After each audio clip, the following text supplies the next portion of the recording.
Nawabshah university में परवीन रिंद सां जेको ही वाक़ियो पेश आयो आहे, मथां तशद्दुद कयो वियो आहे, कंहिं जिनसी जेको आहे हिरासा कयो वियो आहे, ब्लैकमेल करण जी कोशिशि कई वई आहे। उन वाक़े ख़िलाफ़ अॼु दादूअ में शहरनि पारां अलामा काज़ी लाइब्रेरी खां एहतजाजी मुज़ाहिरो कयो वियो आहे।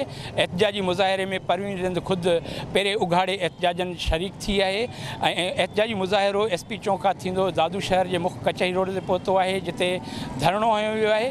असीं एहतजाज कंदड़ शहरनि खां तोड़े ख़ुदि परवीन खां पुछा कंदासीं। मां मायूस आहियां पंहिंजी सिंध गवर्नमेंट मां मायूस आहियां। मां शहीद बेनज़ीर भुट्टो जी यूनिवर्सिटी जी शागिर्दाणी आहियां। मूंखे शहीद बेनज़ीर भुट्टो जी यूनिवर्सिटी में सरे आम मूंखे मारियो पियो वञे। अगरि शायदि मां न भॼां हा त मूंखे बि पंखे ते लटकाए करे ऐं पोइ ख़ुदकुशी जो नालो ॾियनि हा। मूंखे अफ़सोस आहे, पहिरियां सभ खां पहिरियां त मूंखे अफ़सोस आहे, मूंखे पंहिंजी गवर्नमेंट सिंध ते मूंखे अफ़सोस आहे। हिन महिल ताणी मूंसां कीअं राब्तो न आहे कयो, मूंखे सिक्योरिटी फ़राहम न आहे कई वई, मूंखे अफ़सोस आहे। सिक्योरिटी मां मुराद तव्हांजी ज़िंदगी के थ्रेट्स आहिनि, ख़तरो आहे ज़िंदगी खे? जी बिल्कुलु थ्रेट्स आहिनि, मूंखे ख़तरो आहे। मूंखे धमकियूं ॾेई पियूं वञनि, मूंखे लाइव धमकियूं ॾेई पियूं वञनि, मूंखे फ़ोननि ते मूंखे मैसेजनि ते धमकियूं ॾेई पियूं वञनि।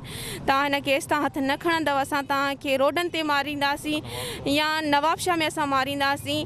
असांखे इलाही धमकियूं ॾेई पियूं वञनि। कल्ह असां नवाबशाह वियासीं, मूंखे इलाही तकलीफ़ुनि सां मुंहुं ॾियणो पियो ऐं बसि अलाह जे आसरे मां वियसि ऐं मोटी आयसि। बाक़ी मूंखे इलाही तकलीफ़ुनि मुंहिंजे अॻियां पोयां गाॾियूं पियूं लॻनि ऐं मूंखे इलाही जेको आहे सो ब्लैकमेलिंग कयो पियो वञे, मूंखे टॉर्चर कयो पियो वञे।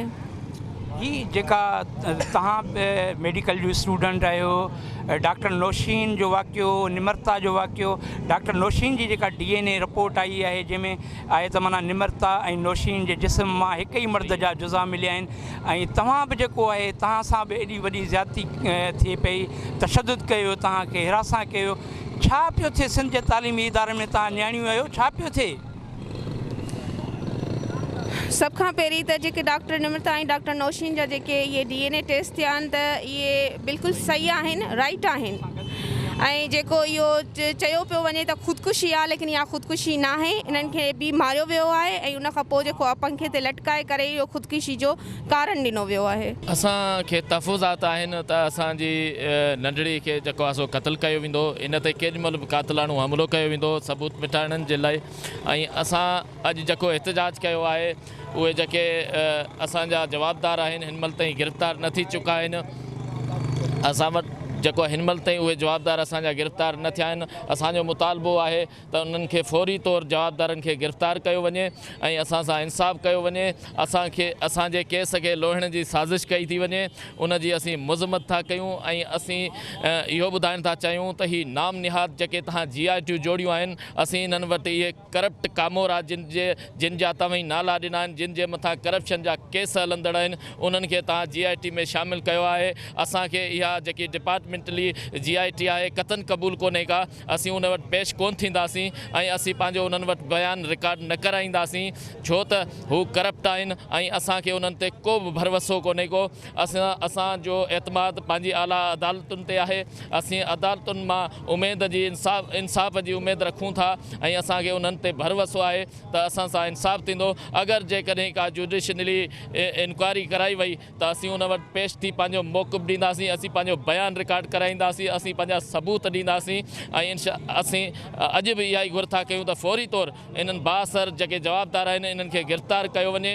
इन्हनि मां असांखे जान जो ख़तरो आहे। असीं कल्ह नवाबशाह वियासीं, असांजे गाॾी जे पोयां अॻियां पोयां हथियारबंद माण्हू लॻा ऐं उन्हनि असांखे इशारनि में धमकियूं ॾिनियूं त तव्हांखे जेको आहे क़त्लु कयो वेंदो, तव्हीं केस तां हटी वञो। पर असीं हिन केस तां क़तन कोन हटंदासीं। हीउ सिंध जी न्याणियुनि जो मसइलो आहे, असांजी न्याणी जो मसइलो आहे, बल्कि पूरे सिंध जी न्याणियुनि जो मसइलो आहे।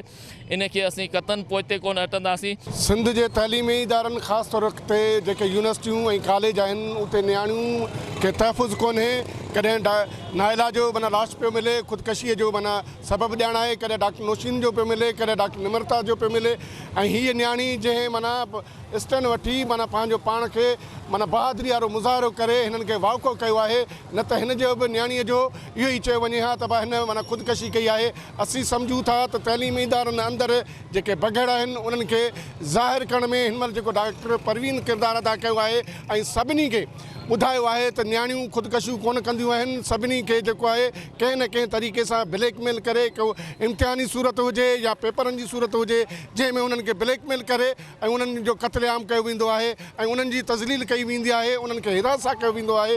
उन जे करे हीअ डॉक्टर परवीन जेका एहतजाज करे पई ऐं उन सां असांजी सिविल सोसाइटी सभई तंज़ीमूं जेके आहिनि गॾु आहिनि, ख़ासि तौर ते सभई जेके शहरवासी आहिनि दादूवासी उहे अॼु हिन सां गॾु आहिनि। असीं चऊं था त हिन जेका FIR कटाई आहे डॉक्टर परवीन, उन में नामज़द जेके बि माण्हू आहिनि उन्हनि खे गिरफ़्तार करे कैफ़ार किरदार ताईं पहुचायो वञे ऐं जुडिशरी लेवल जी जेका आहे जांच शफ़ाफ़ जेका नमूने सां कराई वञे त उहे हथ कंडा ज़ाहिर थी सघनि। डॉक्टर जेका निमरता आहे 2019 जो वाक़ियो, डॉक्टर नौशीन 2021 जो वाक़ियो ऐं उन में साॻी शइ जेका ज़ाहिर थी थिए, इन मां साफ़ ज़ाहिर आहे त उहे इदारे जे अंदरि वेठल माण्हू जेके आहिनि उहे ई माण्हू आहिनि। उहो जा एॾो ताक़तवर आहे जंहिंखे सियासी सपोर्ट बि आहे ऐं इंतिज़ामिया जी बि सपोर्ट आहे जेका नियाणियुनि खे ब्लैकमेल करे ऐं ख़ुदकशी करण ते मजबूर थी करे। असीं मुतालबो कयूं था जेको उन में गुलाम मुस्तफ़ा राजपूत जवाबदार आहे, उनखे गिरफ़्तार कयो वञे। जेको रुपोश थी वियो आहे उन ते FIR दाख़िल थी आहे पर गिरफ़्तारी न थी आहे, उनखे बचायो पियो वञे।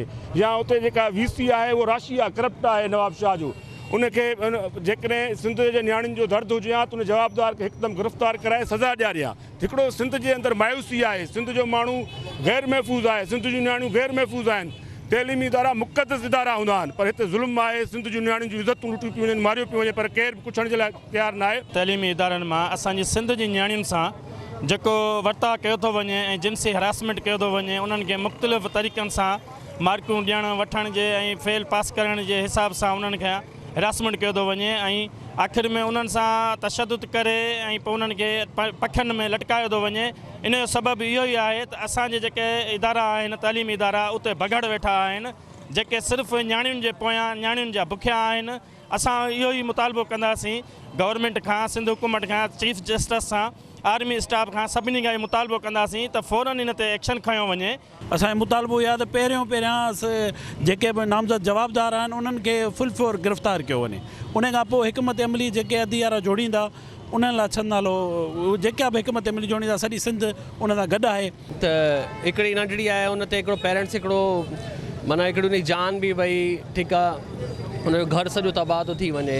हुन खां पोइ दंड हणाईंदा था वतन ज़ालमी इहे कोर्टनि में, उल्टा वरी वारसनि ते कूड़ा केस कया था वञनि। जेके इंतिज़ामिया आहिनि यूनिवर्सिटीज़ उन्हनि जो हिन में इन्वॉल्वमेंट आहे, स्पेशली जेके वार्डन्स आहिनि उन्हनि जूं। छोकिरियुनि जो नंबर कीअं थो निकिरे, हिकिड़ी छोकिरी हिकिड़ी प्राइवेट हिकिड़ो नंबर यूज़ थी करे उहो कीअं थो निकिरे।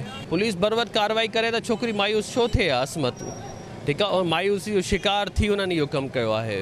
असांजे इदारनि में भगड़ वेठा आहिनि ऐं उन सां गॾोगॾु मां अफ़सोस असां चवंदुसि त हाणे भगड़नि सां गॾु असांजे इदारनि में बगड़ियूं बि जनम वरितो आहे जेके सहूलियतकारी जो किरदारु अदा कनि थियूं, जंहिंमें डॉक्टर परवीन रिंद जीअं गुलाम मुस्तफ़ा राजपूत हुनखे गुज़िरियल केतिरनि सालनि खां वठी हिरास जो शिकार बणायो ऐं उहा नियाणी चुप रही, पुलिस कमज़ोर FIR कटे ऐं वरी उनखे C क्लास में नवाब शाह जी पुलिस एॾी त तेज़ थी वई आहे जेकी जंहिं जांच कई उहा अंगूठा छाप ऑफिसर आहे औरत जंहिंखे अलफ़ बे नथो अचे, उन C क्लास में हिन जो केस ख़ारिज कयो। उनजे करे शुरू ॾींहं खां वठी असां पुरअमन एहतजाज करे रहिया आहियूं त हीअ हिकिड़ी डॉक्टर परवीन रिंद हिकिड़ी नियाणी जो मसइलो न आहे, असांजे इदारनि में पढ़ंदड़ लखे नियाणियुनि जो मसइलो आहे। तालीम इदारे में को कंहिं बि नियाणीअ जो जेको बि खून थिए थो उहो रायगान हले थो वञे।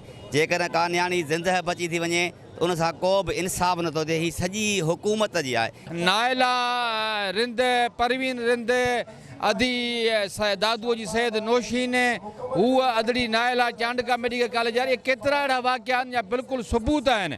नियाणियूं वीचारियूं दाऊं करे करे पियूं, उन्हनि जा वारस सियासी समाजी माण्हू सिंध जा माण्हू दाऊं करे पिया आहिनि त बाबा तइलीमी इदारा अंदरि सिंध जे नियाणियुनि सां इंसाफ़ कयो वञे। इंसाफ़ नथो थिए। परवीन रिंद सां जेको वाक़ियो पेश आयो उन जे ख़िलाफ़ जेको एहतजाज कयो वियो आहे दादूअ में सिविल सोसाइटी पारां, एहतजाज में शामिल सिविल सोसाइटी जे तंज़ीमुनि जे मुख़्तलिफ़ तंज़ीमुनि जे अॻुवाणनि तोड़े जो परवीन रिंद ऐं संदसि चाचे जूं तव्हां ॻाल्हियूं ॿुधियूं।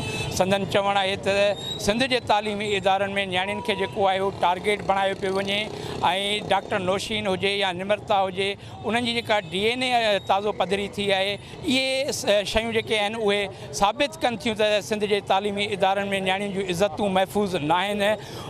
दादूअ जे शहरनि तोड़े सिविल सोसाइटी जे अॻुवाणनि ऐं कारकुननि सिंध हुकूमत ते सख़्तु तनक़ीद कंदे चयो आहे त हिन समूरियुनि शयुनि जी जेका ज़िम्मेवार आहे उहा सिंध हुकूमत आहे ऐं हिन वाक़िअनि में जेके मुलविस जवाबदार आहिनि उन्हनि खे फौरी तौर ते माना गिरफ़्तार करे साम्हूं आणे सख़्त खां सख़्त सज़ा ॾेई नियाणियुनि सां इंसाफ़ कयो वञे, नियाणियुनि जे वारसनि सां इंसाफ़ कयो वञे।